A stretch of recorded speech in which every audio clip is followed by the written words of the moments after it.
Quatrième feuillet de la lettre du 24 novembre 1912.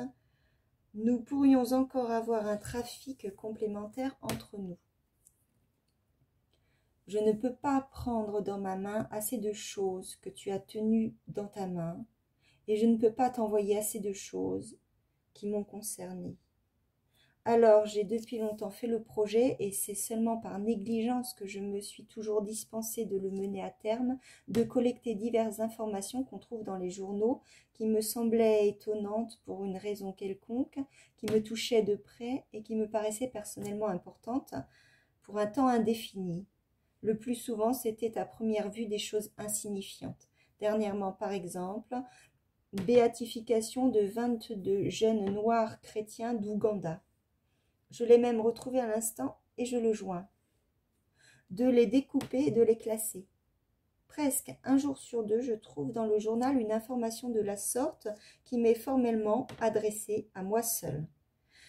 Mais je n'ai pas la persévérance qu'il faudrait pour commencer une telle collection de mon côté et encore moins pour la poursuivre.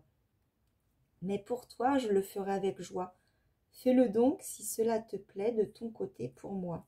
De telles informations qui ne sont pas destinées à tous les lecteurs, mais qui concernent çà et là des lecteurs particuliers, sans que le critique soit averti, non averti, puisse trouver la raison de cet intérêt particulier. Il y en a certes pour chacun, et telles petites informations qui te préoccupent personnellement auraient pour moi plus de valeur que ma propre collection, que je pourrais donc t'envoyer sans grand regret.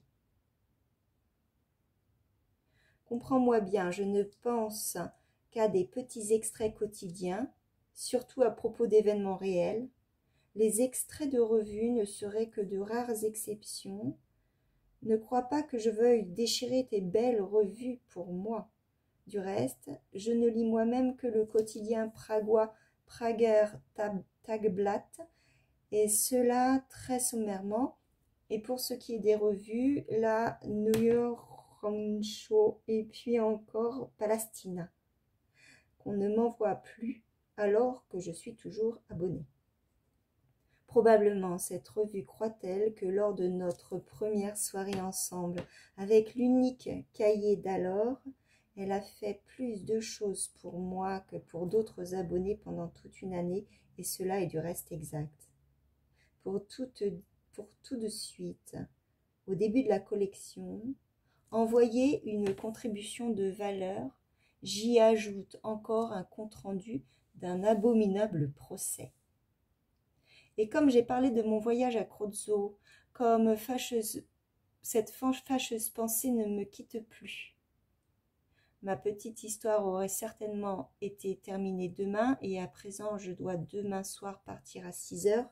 J'arriverai à Reichenberg à 10 heures. Je pars tôt le matin à 7 heures pour me rendre au tribunal de Crozzo, et j'ai la ferme intention, dans l'affaire en question, assez difficile et risquée, d'être si délibérément et énergiquement minable qu'on ne m'enverra jamais plus au loin pour une pareille mission.